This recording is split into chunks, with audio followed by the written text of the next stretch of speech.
دا کلمه ایش ویل کیږي که ایش یا د خې آواز لري. دا توری څنګه ویل کیږي یا دا توری. که غواړئ د جرمني ژبې د ترکیبي تورو تلفظ سم زده کړئ نو همدا خپرونه تر اخره وګورئ. سلامونه او نیکې هیلې. د نن ورځې خپرونه د جرمني ژبې د ترکیبي تورو د تلفظ په اړه ده. په جرمني ژبه کې دوه یا څو توري یو بل سره یو ځای کیږي او یو نوی غږ جوړوي. نن په همدې باندې خبرې کوو چې کوم توري څه رقم غږونه جوړوي.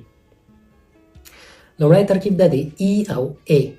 دا ترکیب ای ویل کیږي لکه لیبن، لیبن. زی، زی. برعکس بیا ای او ای د آی غږ جوړوي لکه heißen، heißen. Ich heiße ظریف. Eis، Eis. ا او او او ویل کیږي لکه auto، auto. laut، laut. ای او او ای او دواړه یو غږ جوړوي. اوی لکه teuer، teuer. heute، heute. Bäume، Bäume. ها. که چیرې د دغه توري نه مخکې وکاله توري راغلي ول، دغه وکاله توري لږ اوږده تلفظ کیږي لکه fahren، fahren. sehr، sehr. Stuhl، Stuhl. ا ا ای ای او او او دې ته ډبل وکاله وایي. دا هم د تیر ترکیب په څیر اوږده تلفظیږي لکه هاغه، هاغه. leer، leer. boot، boot. SCH د شین غږ جوړوي لکه schreiben، schreiben. Deutsch، Deutsch. C او ه په عمومي ډول د دوه تورو غږ جوړوي، د خین او د خې. که چیرې د C او ه نه مخکې ا او او او راغلي ول د خې غږ جوړوي لکه machen، machen. hoch، hoch. buch، buch. خو که چیرې C او ه نه مخکې غیر له ا او او او نه نور هر توری بل راغلی وو د خین اواز یا غږ جوړوي لکه ich، ich. bücher، bücher.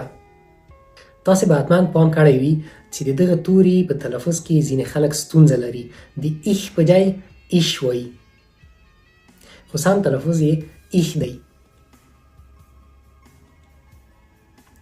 C او ه ځینې استثناءات هم لري، ځینې وخت چې، ځینې وخت چین، ځینې وخت کاف تلفظیږي لکه chef، chef.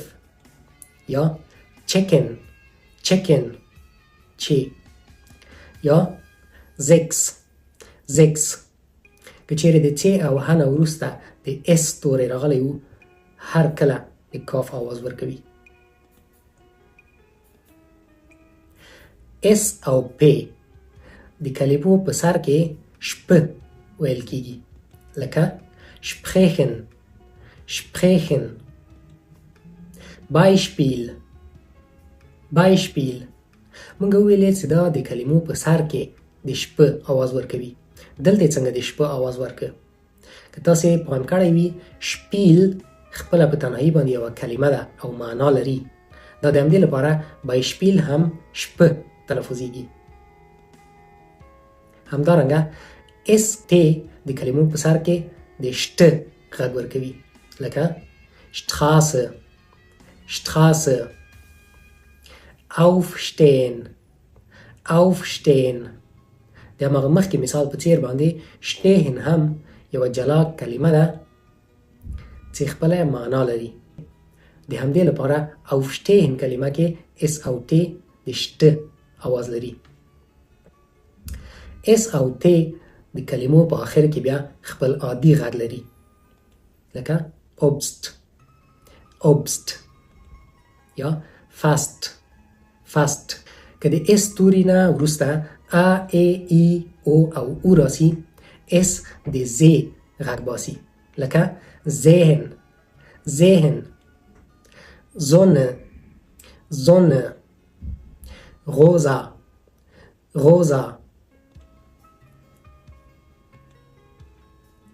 ای د کلمو په آخر کې څنګه تلفظ کو د مثال ته توجه وکړئ Frage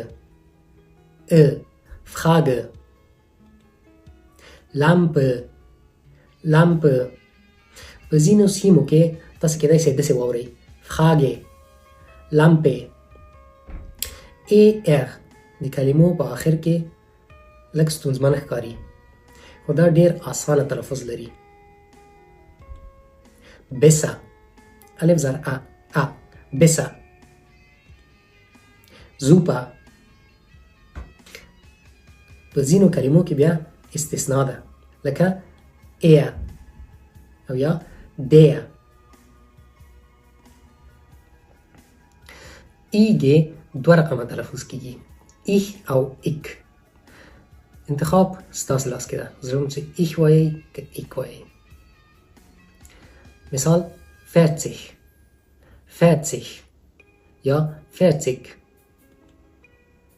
richtig richtig او یا ویلی شئ richtig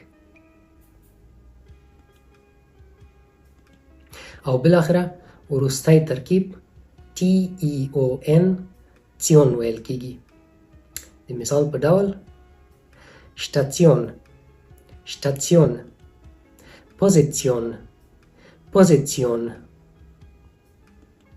د جرمني ژبې د ترکیبي حروفو او د هغو د تلفظ په اړه ټول اړین معلومات همدومره ول په دې هیله چې دغه خپرونې نه تاسو یو څه زده کړي وي موږ په دې هڅه کې یو چې ستاسو ستونزې د جرمني د ژبې ګرامر اړین اصطلاحات او تلفظ په برخه کې حل کړو دغه هدف ته د رسیدو لپاره موږ ستاسو نظرونه او پوښتنو ته اړتیا لرو د کمنټ په برخه کې حتما راته ولیکئ له یاده مه باسئ چې چینل هرومرو سبسکرایب کړئ ترڅو زموږ له نوي خپرونو نه ګټه پورته کړئ تر بلې خپرونې او بل درس پورې تاسې په لوی څښتن تعالی سپارم د خدای په امان